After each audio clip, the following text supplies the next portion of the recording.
ನಮಸ್ಕಾರ ವೀಕ್ಷಕರೇ, ಸ್ಟಾರ್ 74 ನ್ಯೂಸ್ಗೆ ಸ್ವಾಗತ. ನಾನು ಎಂ ಗಟ್ಟಿ. ಇಂದು ಕರ್ನಾಟಕ ರಾಜ್ಯದಲ್ಲಿ ನಡೆದಂತಹ ಹಿಜಾಬ್ ಕುರಿತು ಘಟನೆಗಳನ್ನು ನಾವೆಲ್ಲ ತಾವು ಕಾಣ್ತಾ ಇದ್ದೀರಿ, ಎಲ್ಲರೂ ನೋಡ್ತಾ ಇದ್ದೇವೆ. ಈ ಘಟನೆಯು ಒಂದು ಊರಿಂದ ಇನ್ನೊಂದು ಊರು ಅಂತೇಳಿ ಇಲ್ಲಿ ಇಡೀ ರಾಜ್ಯವನ್ನು ವ್ಯಾಪ್ತಿಯಲ್ಲಿ ಎಲ್ಲ ಹರಡ್ತಾ ಇದೆ. ಈ ನಿಟ್ಟಿನಲ್ಲಿ ಇವತ್ತು ನಮ್ಮ ಜೊತೆ ಸಂಭಾಷಣೆ ಮಾಡಲು Indian Union Muslim League Youth Association ವತಿನ ಅಧ್ಯಕ್ಷರಾದ ನ್ಯಾಷನಲ್ ವೈಸ್ ಪ್ರೆಸಿಡೆಂಟ್ ಆದಂಥ ಮೊಹಮ್ಮದ್ ಉಮರ್ ಫಾರೂಕ್ ಅವರು ಸಂಭಾಷಣೆಗೆ ಉಪಸ್ಥಿತರಿದ್ದಾರೆ. ಬನ್ನಿ ಅವ್ರ ಜೊತೆಗೆ ಸಂಭಾಷಣೆ ಮಾಡೋಣ. ಅವರು ಏನು ಹೇಳ್ತಾರೆ, ಅವ್ರ ಒಪಿನಿಯನ್ ಅದಕ್ಕೆ ಕೇಳ್ಕೊಳ್ಳೋಣ.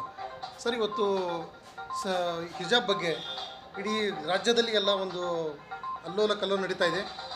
ಧರ್ಮ ಇಲ್ಲೇ ಬಂದಿದೆ. ಎಜುಕೇಷನ್ ಅನ್ನೋದು ಒಂದು ಮರೆತು ಎಲ್ಲರೂ ಶಿಕ್ಷಣದ ಮರೆತು ಬಿಟ್ಟಿದ್ದಾರೆ. ಶಿಕ್ಷಣ ಮರೆತು ಅಲ್ಲಿ ಬಂದೆಲ್ಲ ರಾಜಕೀಯ ನಡೀತಾ ಇದೆ. ಇದರ ಬಗ್ಗೆ ತಾವೇನು ಹೇಳ್ತಾ ಇದ್ದೀರಿ ಸರ್? सादिक साहब, सबसे शुक्रिया आपका. आपने मुस्लिम यूथ लीग के हमारी आवाज़ को आवाम तक पहुंचाने के लिए हमें अपना वक्त दिया. मेरे साथ मेरे धारवाड़ के IUML के सदर, इंडियन यूनियन मुस्लिम के सदर अब्दुल अजीज़ शेख साहब और ट्रेज़र हाफिज़ अल्लाह बख्श भी मौजूद हैं. जो अभी आपने कहा, सबसे बेहतरीन पॉइंट आपने ही बता दिया कि लोग एजुकेशन को भूलकर, तालीम को भूलकर ये हिजाब, ये ड्रेस, वो ड्रेस, ये रंग, वो रंग पर पड़े हुए हैं. ये कोई मसला ही नहीं है. ये बस एक सियासी स्टंट है, एक सियासी शोशा है जिसमें नौजवानों को तालीम से भटकाकर बेकार सी चीज़ों पे पहुंचाकर, जबकि वो जाहिर सी बात है वो तालीम हासिल करेगा और एजुकेटेड हो जाएगा, ग्रेजुएट हो जाएगा, तो जाहिर सी बात है वो सरकार से नौकरी तलब करेगा. अब नौकरी तो ये लोग दे ही नहीं रहे और उनके पास है भी नहीं, ये देंगे भी नहीं. तो ऐसे लोगों को जो है, ऐसे बेकार से इशू लाकर जो है उन बच्चों का टाइम वेस्ट करवाने में बड़ा मज़ा आता है और ये लोग यही कर रहे हैं. बोलने का अंदाज़ ये है कि लोगों बच्चों को एजुकेशन देने के बजाय हाँ, सियासत में लाके इनको एजुकेशन से नहीं, सियासत तो गलत नहीं है. मैं भी एक सियासतदान हूँ, अल्हम्दुलिल्लाह, गलत नहीं है. बात ये है, आप उसको गलत तरीके से ले रहे हैं. सियासत गलत नहीं है, लेकिन चंद सियासी लोग अपना सियासी फ़ायदा उठाने के लिए बच्चों को, तालीम के अलावा सियासत भी एक ज़रूरी चीज़ है, लेकिन तालीम हासिल करते वक्त इन बेकार सी चीज़ों को, जो कि अभी हिजाब के मामले में हो या किसी और चीज़ को लेकर है, कल को अगर कोई ये कह दे कि भाई आप ये ब्लू कलर ना पहने, जो कि एक ख़ास कम्युनिटी का अपना एक रंग है या उनका झंडा है, तो क्या ये गलत नहीं होगा? जाहिर सी बात है भाई, हमें रंग भेदभाव से बचाने के लिए हमारा कॉन्स्टिट्यूशन है. और मैं सबसे पहली बात ये समझा देना चाहूँगा मेरे तमाम देखने और सुनने वाले भाइयों को कि मुझे इस मुल्क की अदालत पर, और हम सबको, जाहिर सी बात है आपको भी होगा, सुनने वालों को भी होगा, इस मुल्क की अदालत पर पूरा भरोसा है. और हम यकीन के साथ कह सकते हैं कि तालीम हासिल करने की तड़प रखने वाली उन बाहिजाब बच्चियों को पूरा इंसाफ मिलेगा. देखिए, मैं अपने चीज़ को फॉलो करते हुए, अपनी मज़हब को फॉलो करते हुए मैं तालीम हासिल कर रहा हूँ, उसमें कोई गलती नहीं है.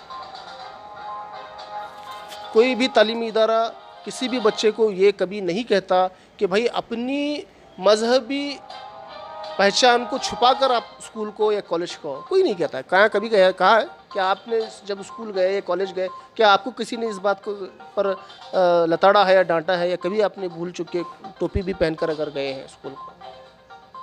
कोई नहीं पूछता भाई. बतौर एक टीचर मैं एक बात बोल रहा हूँ, और जहाँ तक एक बतौर एक सियासी रहनुमा होने के तौर पर मैं यही कहना चाहूँगा, ये बस एक सियासी स्टंट्स है, ये एक सियासी तमाशा है, ड्रामा है, और इसका असल मकसद सिर्फ़ और सिर्फ सियासी फ़ायदा उठाना है. क्योंकि 2023 में 15 महीनों बाद इलेक्शंस हैं, हमारे स्टेट में है, कर्नाटक में है, और आने वाले इलेक्शंस यूपी में अभी फिलहाल इलेक्शन चल रहे हैं। अब चंद सियासी पार्टी हैं जिनका नाम लेना मैं ज़रूरी नहीं समझता, सबको मालूम है कौन क्या कर रहे हैं। वो कभी कभी किसी इश्यूज़ को, मजहबी इश्यूज़ को खासकर कौन बढ़ाता है सब जानते हैं। मजहबी इश्यूज़ को उठाकर जो है उसका फ़ायदा कहीं कहीं लेने की कोशिश करते हैं। जाहिर सी बात है, मुझे तो ऐसा ही लग रहा है कि यहाँ पर आपका बोलने का अंदाज है कि अभी इलेक्शन आने वाले हैं, इलेक्शन चल भी रहे हैं, तो आने वाले भी हैं। स्टंट्स है। हाँ, वही माहौल को गर्म करना, लोगों को, हिंदू और मुसलमानों को बांटना, फिर दलितों को बांटना, फिर उनका ही आप देख लीजिए थोड़े दिन बाद उनके ताल्लुक से भी कोई इशू उठाया जाएगा, उनको भी अलग किया जाएगा। साफ सुथरी हवा लेने का एक सही ज़रिया बनाया गया है हमारे बहनों के लिए, क्योंकि अगर वो बाहर जाएंगी तो जाहिर सी बात है गंदी हवाएं भी आएंगी, और लोगों की गंदी नज़रों से बचने के लिए अगर वो अपने आप को ढकती हैं, किसकी क्या नज़र है किसको क्या पता है। उमर उमर फारूक उन्होंने पूरा डिटेल तफसील से बताया यानी कि हिजाब क्या होता है, हिजाब पहनने के बारे में। अभी इस्लाम के अंदर हिजाब का क्या मुकाम है? ಸರ್ ಹಿಜಾಬ್ ಈ ಯಾರೋ ಆಗಲಿ, ಮುಸಲ್ಮಾನ್ ಆಗಲಿ, ಹಿಂದೂ ಆಗಲಿ, ಕ್ರೈಸ್ತರಾಗಲಿ, ಯಾರೋ ಆಗಲಿ, ಹೆಣ್ಮಕ್ಳದ್ದು ಒಂದು ನಮ್ಮ ನಮ್ಮ ಸಲುವಾಗಿ ಅವರು ಬಹಳ ದೊಡ್ಡ ಇಡೀ ವಿಶ್ವದಲ್ಲೇ ಯಾವುದೂ ಅಷ್ಟು ಬೆಳೆ ಬಾಳುವಸ್ತ ಇಲ್ಲ ವಸ್ತು. ಭಾಳ ದೊಡ್ಡ ಬೆಳೆ ಬಾಳುವ ವಸ್ತು ನಮ್ಮ ಹೆಣ್ಮಕ್ಳು, ನಮ್ಮ ತಾಯಂದಿರು, ನಮ್ಮ ಅಕ್ಕ ತಂಗಿಯರು, ನಮ್ಮ ಹೆಣ್ಮಕ್ಳು, ಸಣ್ಣ ಸಣ್ಣ ಮಕ್ಕಳು, ಇವು ಹೆಣ್ಮಕ್ಳು ಏನದಾರಲ್ಲ ಭಾಳ ಬೆಳೆ ಬಾಳುವಂಥ ವಸ್ತುಗಳು. ನಾವು ಬೆಲೆ ಬಾಳುವ ವಸ್ತುಗಳನ್ನು ಆ ಕಡೆ ಈ ಕಡೆ ಎಲ್ಲಿಯೂ ಹೊರಗಡೆ ಬೇಸಾಕೋಂಗಿಲ್ಲ. ಅವ್ರದ್ದು ಒಂದು ಅವ್ರ ಬಗ್ಗೆ ನಾವು ಚಲೋ ವಿಚಾರ ಮಾಡಿ ಅವ್ರನ್ನ ರಕ್ಷಿಸುವಂಥ ಕೆಲಸ ಮಾಡ್ತೀವಿ. ಇದೇ ಥರ ಹಿಜಾಬನ್ನು ಹಾಕ್ತಾರಲ್ಲ, ಈ ಹೆಣ್ಣು ಮಕ್ಕಳನ್ನ ರಕ್ಷಿಸುವಂಥ ಕೆಲಸ ಇದು. ಪ್ರತಿಯೊಬ್ಬರೂ ಅವರವರ ಧರ್ಮಗಳನ್ನು ಅನುಸಾರವಾಗಿ ನಡಿಬೇಕು. ನಮ್ಮ ಸಂವಿಧಾನ ಬಾಬಾ ಸಾಹೇಬ್ ಅಂಬೇಡ್ಕರ್ ಅವರ ಅಧ್ಯಕ್ಷದಲ್ಲಿ ಇದು ನಮಗೆ ಹಕ್ಕುಗಳನ್ನು ಕೊಟ್ಟಾರ. ಈಗ ಇದರಿಂದ ಪ್ರಶ್ನೆ ಯಾಕ್ರಿಪ್ಪ, ಈ ಪ್ರಶ್ನೆಗಳನ್ನು ನಾವು ತಳಿಬೇಕು, ಪ್ರಶ್ನೆ ನಾವು ಮಾಡಬಾರ್ದು. ಈಗ ಎಜುಕೇಷನ್, ನಮ್ಮ ಹೆಣ್ಮಕ್ಳು ಎಜುಕೇಷನನ್ನು ಹಾಳು ಮಾಡಕತ್ತಾರೆ. ಇದರಿಂದ ಬೇಟಿ ಬಚಾವ್ ಬೇಟಿ ಪಡಾವ್ ಅಂತ ಹೇಳಕ ನಮ್ಮ ಪ್ರಧಾನಮಂತ್ರಿಯವರು ಹೇಳ್ತಾರೆ.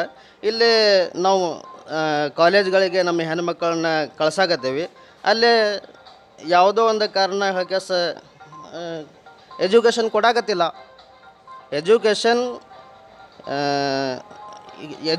ಎಲ್ಲರೂ ಹಕ್ಕು, ಎಲ್ಲ ಹೆಣ್ಣು ಗಂಡು ಮಕ್ಕಳ ಹಕ್ಕದ. ನಾವು ಹೇಳಕತ್ತೀವಿ ಬೇಟಿ ಪಡಾವ್ ಅಂತ ಹೇಳಕ ಕಾಲೇಜಿಗೆ ಕರ್ಕೊಳಕತ್ತಿಲ್ಲ. ಇದು ಸಣ್ಣ ಸಣ್ಣ ಮಾತುಗಳನ್ನು ದೊಡ್ಡದು ಮಾಡಕತ್ತಾರೆ. ಇವು ಎಲ್ಲ ಸಣ್ಣ ಸಣ್ಣ ಮಕ್ಕಳು ಪಾರಂಪರ್ಯವಾಗಿ ನಡ್ಕೊಂಬಂದಿದ್ದ, ವರ್ಷಗಟ್ಟಲೆ ನಡ್ಕೊಂಬಂದಿದ್ದ. ಇದ್ರ ಮ್ಯಾಗೆ ಯಾವುದೂ ನಾವು ತಲೆ ಹಾಕಬಾರ್ದು.